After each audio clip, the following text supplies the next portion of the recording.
Bonjour chers élèves, notre séquence d'aujourd'hui porte sur la justification d'un parallélisme d'une égalité métrique ou angulaire en utilisant un parallélogramme.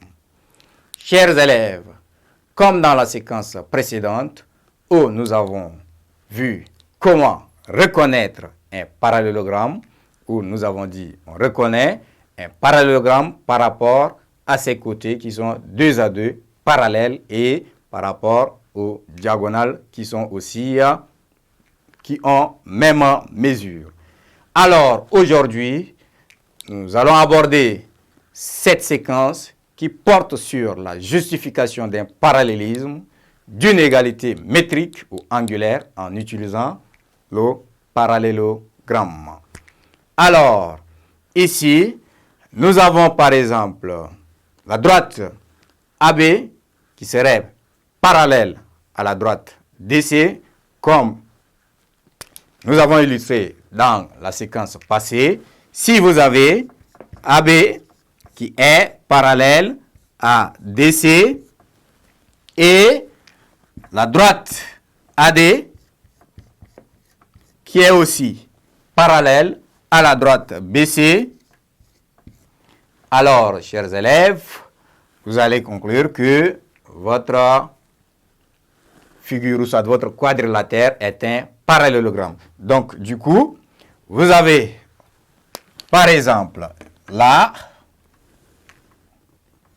vous tracez votre droite ici, la droite AB, que vous pouvez encore noter, et là, vous avez à droite DC, donc ici, vous reliez les différents points, donc là,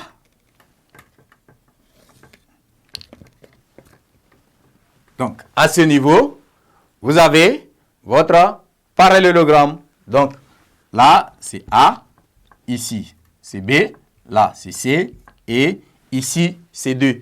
Donc nous avons dit que AB parallèle à DC. Donc voilà, vous avez AB et DC qui sont parallèles.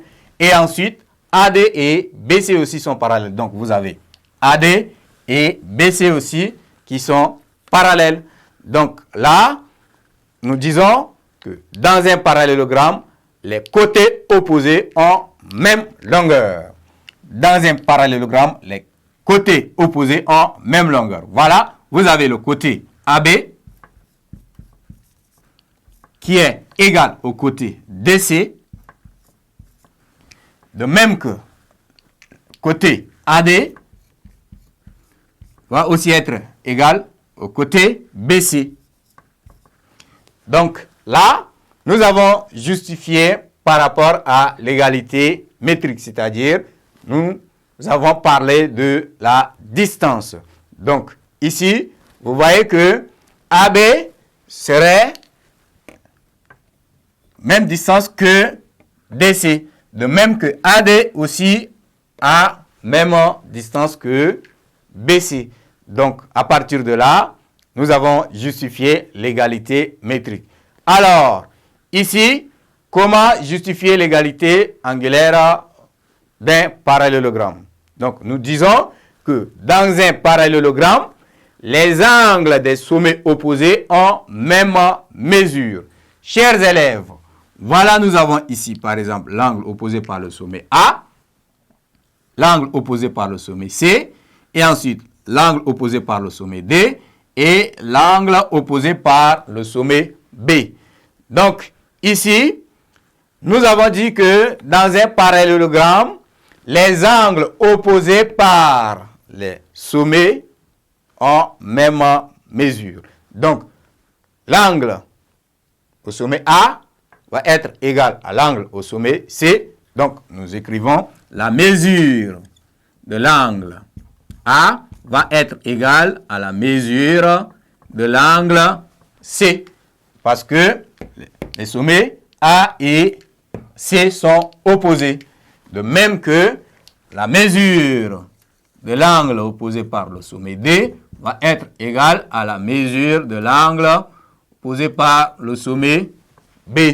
Donc ici, vous voyez que les deux angles qui sont ici ont aussi même mesure.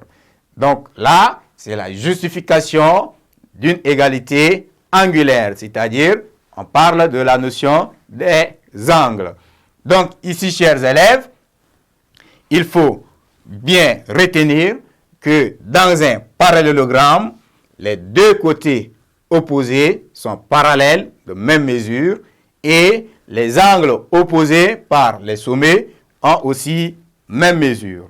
C'est ainsi qu'on justifie les égalités métriques et les égalités angulaires dans un parallélogramme. Ainsi prend fin cette séquence. À la séquence prochaine.